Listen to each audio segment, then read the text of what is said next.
அனைவருக்கும் மாலை வணக்கம். நீங்கள் கேட்ட எல்லா கேள்விகளுக்கும் இந்த வீடியோலேயே பதில் இருக்குது. நம்ம கட்டிங் வைக்கும் பொழுது க்ராஸாக கட் பண்ணணும். நம்ம எந்த கட்டிங்காலும் ஸ்ட்ரெயிட்டாக கட் பண்ணக்கூடாது, க்ராஸாக இருக்கணும். அதுக்கப்புறம் தேன் கொஞ்சமும் மஞ்சத்தூள் கொஞ்சமும் தடவிட்டு அப்படியே ஹோல்ஸ் போட்டு நம்ம பாதி தூரம் மேலே வைக்காமல் கொஞ்சம் ஆழமாக வைக்கணும். அதுக்கப்புறம் மேல் பகுதியில் அதே மாதிரி அந்த தேனும் மஞ்சத்தூளும் மேல் பகுதியில் வைக்கணும். ஏன்னா கருகாமையே இருக்கும், ஃபங்கஸ் வராது. தேன் ஹார்மோன்ஸ் ரூட்டாக யூஸ் பண்ணலாம். அதுக்கப்புறம் தண்ணி கொடுக்கணும். இந்த மெத்தட்லேயும் பண்ணலாம். பாருங்கள், நான் கட்டிங் வச்சு வளர்ந்தது தான். மொட்டுக்கள் வந்துட்டாங்க. இது என்னுடைய மகள் ஐஸ்வர்யாக்காக நான் வச்சுருக்கேன் இந்த செடி. இது அப்படியே நான் கொடுத்துடணும். ரொம்ப நாளாக அவங்களுக்கு கொடுத்து ரிசல்ட்டு கொடுக்கல. நான் அதனால் வீட்லேயே கட்டிங் போட்டு செடிகள் தள்ளி வர வச்சுட்டேன் நான். இந்த மெத்தட்லேயும் பண்ணலாம். இன்னொரு மெத்தடு அலோவேரா துண்டுகளையும் நம்ம அந்த கட்டிங் கீழே க்ராஸாக தான் கட் பண்ணணும். எப்போ நம்ம செடி நட்டாலும் க்ராஸாக தான் கட் பண்ணணும். அது பாருங்கள், செகண்ட் கட்டிங்கில் ரிசல்ட் கொடுத்தாச்சு. இது நம்ம ரெட் கலர் அடுக்கு மல்லி. மொத்தம் ஒரு 8 கட்டிங் வச்சேன். ஒரு 4 கட்டிங்கில் தளிர் வந்துட்டாங்க, 2 கட்டிங்கில் மொட்டுக்கள் வந்துட்டாங்க. ஆனால் நம்ம வைக்கும்பொழுது என்னென்னா, 1 மாதம் வரைக்கும் நிழல் பாங்கான இடத்துல வைக்கணும். தண்ணீர் அதிகமாக ஊற்றக்கூடாது. ஃபஸ்ட்டு நல்லா ஊற்றிட்டு டெய்லி கொஞ்சம் கொஞ்சம் தெளித்து விடணும். இதுவும் கட்டிங்கில் வச்சது தான். ஒயிட் கலர் இது ஐஸ்வர்யம் கொடுக்கும் செம்பருத்தியில், இது ஒயிட் கலர் செம்பருத்தி. 1 மாதத்துக்கு அப்புறமா தான் நம்ம கொஞ்சம் செமி சேரில் வைக்கணும். 1 மாதம் வரைக்கும் நம்ம எங்கே நிழல் இல்லையோ, வெயில் இல்லையோ, நிழல் பாங்கான இடத்துல வைக்கணும். இல்லையே நல்ல பெரிய செடி இருந்தால் அது கீழே கூட வைக்கலாம். இந்த மெத்தடில் தாங்க நான் கட்டிங்ஸ்லாம் நான் வளர்க்குறேன். நான் 2 மெத்தட் தான் நான் யூஸ் பண்ணிகிட்ருக்கேன். அந்த 2 மெத்தடுமே எனக்கு ரிசல்ட்டு கொடுக்குது. சில செடிகளை டைரெக்டாகவே நான் அப்படியே நட்டுடுவேன். நான் பதியம் இது வரைக்கும் எந்த செடியும் போடலை. எல்லாமே கட்டிங்ஸ் தான் வச்சுருக்கேன். கட்டிங்ஸ்லாம் ரிசல்ட்டு கொடுத்துருக்கு. எனக்கு ஒரு பன்னீர் ரோஸ் ரிசல்ட்டு கொடுத்தது. பன்னீர் ரோஸ் ரொம்ப டவுட்டாக நான் கட்டிங் வச்சேன். நான் அதோடு ஒரு 5 கட்டிங்ஸ் வச்சுருந்தேன். மற்ற செடிகள் ஆனால் எனக்கு பன்னீர் ரோஸ் மட்டும்தான் ரிசல்ட்டு கொடுத்தது. மற்ற கட்டிங்ஸ்லாம் அவ்வளோ ரிசல்ட்டு கொடுக்கல. ஏன்னா நான் தவறாக ஏதாவது பண்ணிட்டேனான்னு தெரியல. நெக்ஸ்ட் டைம் வெறும் ரோஸ் மட்டும் ஒரே தொட்டியில் 5 கட்டிங்கை வச்சு நான் வளர்க்கலான்னு நினச்சிட்ருக்கேன். வளர்க்குறதுக்கு முன்னாடி நம்ம செடியில் பூச்சி தாக்குதல் ஏதாவது நம்ம கட்டிங்ஸில் இருக்கான்னு செக் பண்ணிவிடுங்க. பூச்சி தாக்குதல் இருக்க கட்டிங்ஸ் நம்ம வைக்கக்கூடாது. அதனால் கண்டிப்பாக அது வேஸ்ட் ஆகிடும். மற்ற செடிகளையும் அது பாதிக்கும். அதனால் பூச்சி தாக்குதல் இல்லாத செடியாக பார்த்து கவர் பண்ணிக்கோங்க. செகண்டு, 15 நாள் கழித்து தளிர் விடும். தளிர் விட்டதுக்கப்புறம் கொஞ்சமாக நம்ம அரிசி கழுவுற தண்ணி கொடுங்க. வேறு எதுவுமே கொடுக்க வேணால், டைரெக்டாக கொடுக்கலாம். புளிக்க வைக்க வேண்டிய அவசியம் இல்லை. 1 மாதத்துக்கு அப்புறம் நம்ம அரிசி கழுவுற தண்ணியோ மாவு தண்ணியோ புளிக்க வச்சு கொடுங்க. மேல் உரமாக சாம்பல் மட்டும் போடுங்க, இல்லாட்டி எரு கிடச்சா போடுங்க. பெரிய பராமரிப்பு எதுவுமே வேண்டாம். கட்டிங் வைக்கும்போது நமக்கு தேவையானது வைக்கிற பொசிஷன். செகண்ட் நிழல் பாங்கான இடம், தண்ணீர் தேவையான அளவு. சீட்ஸ் போடும்பொழுது சீட்ஸ் போட்டுட்டு நம்ம ஒரு 5 டேஸ் கழித்து முதல்ல நிறைய தண்ணி ஊற்றிடுங்க. அதுவும் நிழல் பாங்கான இடத்துல வச்சுருங்க. 5 டேஸ் கழித்து சும்மா ஸ்ப்ரே பண்ணால் போதும். நான் வாட்டர் பாட்டிலில் ஹோல்ஸ் போட்டுக்குவேன். அதில் தான் நான் ஊற்றுறது. நான் பூவாளிலாம் யூஸ் பண்ணுறது கிடையாது.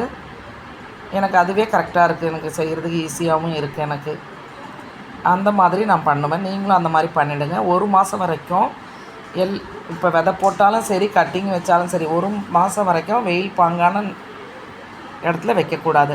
நிழல் எங்கே இருக்கோ நிழல் தேடி வைங்க. கண்டிப்பாக 100% ரிசல்ட்டு கொடுக்கும். நீங்கள் இந்த முறையிலே செடிங்களை வளர்க்கலாம், கட்டிங் போடலாம், விதைகள் எல்லாமே நடவு செய்யலாம். நான் அப்படி தான் செஞ்சு ரிசல்ட்டு கொடுத்துருக்கு. இதுக்கு முன்னாடி வரைக்கும் நான் கட்டிங் வச்சதே கிடையாது. நான் செடி காயும்பொழுது நான் உடனே நர்சரியில் போய் வாங்கிட்டு வந்துடுவேன். வீட்டு வாசலில் வருவாங்க. இன்றைக்கி கூட வீட்டுக்கு வாசல்லே 2 செடி வாங்கியிருக்கேன். 2 ரொம்ப அழகான ரோஜாப்பூ தான். ஒன்று டபுள் கலர், ஒன்று பிங்க்கு. சரி, அப்படியே அவங்க கொஞ்சம் பூச்சி மருந்து கொடுத்தாங்க. பூச்சி மருந்துனா வேறு ஒன்றும் இல்லைங்க. அவங்க ஏதோ எரு கூடவே ஏதோ ஒரு சின்னதாக கலக்கிறாங்க. அது என்ன கலக்கிறாங்கன்னு தெரியல, கொடுக்குறாங்க. ஆனால் நான் இன்னும் போடலை, வாங்கி வச்சுருக்கேன். நான் பால்கனி செடிகளுக்கு கொஞ்சம் போடலான்னு வாங்கி வச்சுருக்கேன். நான் இந்த முறையில் தாங்க நான் செடி வச்சிட்ருக்கேன். ஆனால் இந்த முறை தான் எனக்கு ரிசல்ட்டு கொடுக்குதுன்னு கிடையவே கிடையாது. சான்ஸே இல்லை. நான் சொல்கிறது எரு அவங்க கொடுக்குறதெல்லாம் கிடையாது. நான் வீட்டில் என்ன யூஸ் பண்ணுறேனோ அதுதாங்க எனக்கு ரிசல்ட் நிறையா கொடுத்தது. நான் அவங்கக்கிட்ட வாங்குறது அவங்களுடைய சந்தோஷத்துக்காக நான் வாங்கிட்டுருக்கேன். நான் சரி ட்ரை பண்ணலாமேன்றதுனால தான். எனக்கு வந்து ரிசல்ட் கொடுத்த எல்லாமே நான் என் வீடியோஸில் போட்டிருக்கேன். நம்பர் 1 கருப்பு உளுந்து, நம்பர் 2 கேழ்வரகு, நம்பர் 3 வந்து மில்லட்ஸ் எல்லாமே நான் யூஸ் பண்ணுவேன் வீட்டு சமையலுக்கு. எல்லாமே ரிசல்ட் கொடுத்துருக்குது. முட்டையோட காய வச்சு பவுட்ராக்கி நான் கொடுத்துருக்கேன், அதுவும் ரிசல்ட்டு கொடுத்துருக்கு. வாழைப்பழத்தூள் கரைசல், அதுக்கப்புறமா பூச்சி விரட்டியாக நான் கொடுக்குறது வந்து நீம் ஆயில், டிஷ்வாஷ் ரெண்டும் மிக்ஸ் பண்ணி கொடுப்பேன். அப்புறம் நம்ம வீட்டிலேயே கற்பூரவள்ளி, வேப்பிலை, அதிலே கொஞ்சம் இஞ்சி, பூண்டு, பச்சை மிளகா, சம்டைம்ஸ் கொஞ்சம் பெருங்காயத்தூள், மிளகுத்தூள் எல்லாமே மிக்ஸ் பண்ணி நான் பூச்சி விரட்டியாக கொடுப்பேன். இது தாங்க நான் செஞ்சிட்ருக்கேன். என் செடியுடைய வளர்ச்சியை பாருங்கள். எல்லாமே குட்டி குட்டி செடியாக தான் நான் வந்து வச்சேன். நான் ஆக்சுவலாக இந்த வீட்டுக்கு நான் வந்து 2.5 வருஷம் தான் ஆகுது. நான் அதுக்கு முன்னாடி தரத்தோட்டம், மாடித்தோட்டம் ரெண்டுமே மெயின்டைன் பண்ணேன். இப்போ தரத்தோட்டம் வந்து நான் ரேராக தாங்க போகிறேன். நான் டெய்லி போகிறது கிடையாது. ஆனால் மாடித்தோட்டம் ஃபுல் அண்ட் ஃபுல் நான் பார்த்துட்டு தான் இருக்கேன். நான் ஃபஸ்ட்டு வந்து 20 தொட்டியோடு நான் ஆரம்பித்தேன் இந்த மாடித்தோட்டம். இன்றைக்கி 200 தொட்டிக்கு மேலே வச்சுட்டேன். நான் காய்கறியெல்லாம் நான் முன்னாடி போடலை மாடித்தோட்டத்தில். இப்போ நான் போட்டு ரிசல்ட் எனக்கு கிடச்சிக்கிட்டே இருக்குது. இந்த 1.5 வருஷம் ஸ்டார்டிங்கில் வெறும் பூக்கள் மட்டும்தாங்க வச்சுட்டு இருந்தேன். இப்போ தான் நான் காய்கறிகள்லாம் இந்த 1.5 வருஷமாக ஸ்டார்ட் பண்ணேன். இந்த வருஷம் வந்து மகள் ஐஸ்வர்யா வாங்கி கொடுத்த சீட்ஸ் போட்டிருக்கேன். எல்லாம் வந்துட்டுருக்காங்க.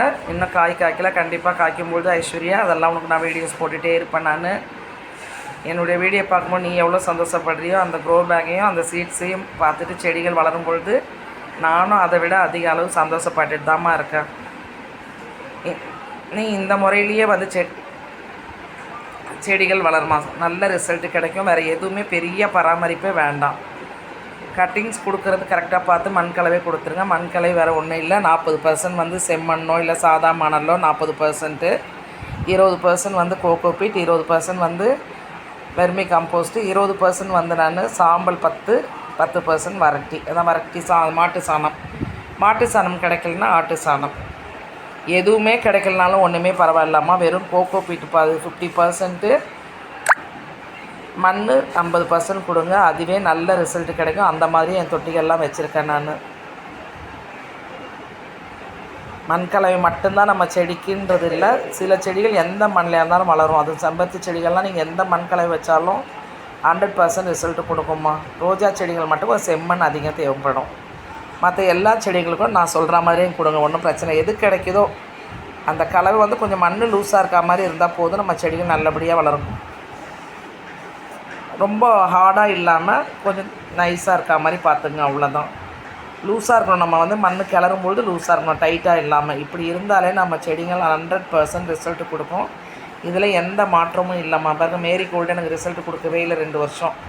இந்த வருஷம் கொடுத்துட்டாங்க. மேரிகோல்டு பூத்துட்டே தான் இருக்காங்க. நான் பெருசாக வீடியோவில் காட்டலை, ஏன்னா அது நான் செம்பருத்தி செடிக்கு கீழே வச்சுட்டேன். செடி வந்து நம்ம பெரிய செடி கீழே இருக்கும்போது சரியாக ஃபோக்கஸ் பண்ண முடியல. ஏன்னா எப்போவுமே தனி தொட்டியில் வச்சு காஞ்சிக்கிட்டே இருந்தது. சரி இந்த தடவை நம்ம செடி கீழே வைப்போம் அப்படின்னு சொல்லி வச்சுருக்கேன். ரிசல்ட் கொடுத்துருச்சுமா. எனக்கு ஃபெயிலியரான சில செடிகளும் நான் சொல்லியிருக்கேன், ரிசல்ட் கொடுத்த சில செடிகளும் சொல்லியிருக்கேன். ஜினியா ஃப்ளவர் எப்போவுமே எனக்கு ஃபெயிலியர் தான். இந்த வாட்டி ஒன்று வந்துட்டுருக்காங்க. அவங்கள கொண்டு வந்து நான் பால்கனியில் வச்சுட்டேன். மாடியில் வச்சுட்டு இருந்தேன், இப்போ பால்கனி கொண்டு வந்துட்டேன். நான் மற்ற எல்லா செடிகளும் ரிசல்ட் கொடுத்துட்டு தாம்மா இருக்குது. Thank you all. சப்போர்ட் பண்ணுங்கள், சப்ஸ்கிரைப் பண்ணுங்கள், லைக் பண்ணுங்கள், கமெண்ட் பண்ணுங்கள். எல்லோரும் இந்த மெத்தடில் செடியை நடவு செஞ்சாலே போதுமானது. சிலர் சொல்லுவாங்க வெயில் காலத்தில் மாட்டு சாணம் கொடுக்கக்கூடாது, அது வந்து ஹீட்டுன்னு சொல்லி. அது அவங்க எந்த ஏரியாவில் இருக்காங்கன்றது பொறுத்துமா. அது நான் சென்னையில் இருக்கேன், எங்கள் ஏரியாவில் மாட்டு சாணம் கொடுத்துருக்கேன். அது மேலே தண்ணி நம்ம அடிக்கும்பொழுது அதில் உள்ள அத்தனை சத்துக்களும் நம்ம செடிகளுக்கு போயிட்டு செடிகளுடைய வளர்ச்சி அமோகமாக இருக்குது.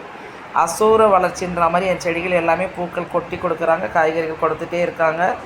இன்னும் சில பராமரிப்பு நான் பண்ண முடியல, என்னால் கொஞ்சம் தனித்தனியாக செப்பரேட் பண்ணி நீட்டாக வைக்க முடியல. அதனால் சில அறுவடைகள் கொஞ்சம் தடுமாற்றம் இருக்க தவிர மற்றபடி எல்லாமே நல்லபடியாக இருக்கும்மா. தேங்க்யூ. சப்போர்ட் பண்ணுற எல்லாருக்கும் மறுபடியும் தேங்க்ஸுங்க. சப்ஸ்கிரைப் பண்ணுங்கள். சப்ஸ்கிரைப் பண்ணாதவங்க சப்ஸ்கிரைப் பண்ணி பாருங்கள். சப்போர்ட் பண்ணுங்கள், கமெண்ட் பண்ணுங்கள். என்னோடய வீடியோஸை ஃபுல்லாக பாருங்கள். நான் எப்போவுமே இடையில லாஸ்ட்டில் சில டிப்ஸ் எல்லாம் கொடுத்துட்டே தான் இருக்கேன். நான் ஸ்டார்டிங்கில் பார்த்தா உங்களுக்கு ஃபுல்லாகவே தெரியாது, அதனால் ஃபுல்லாக பாருங்கள். Thank you all.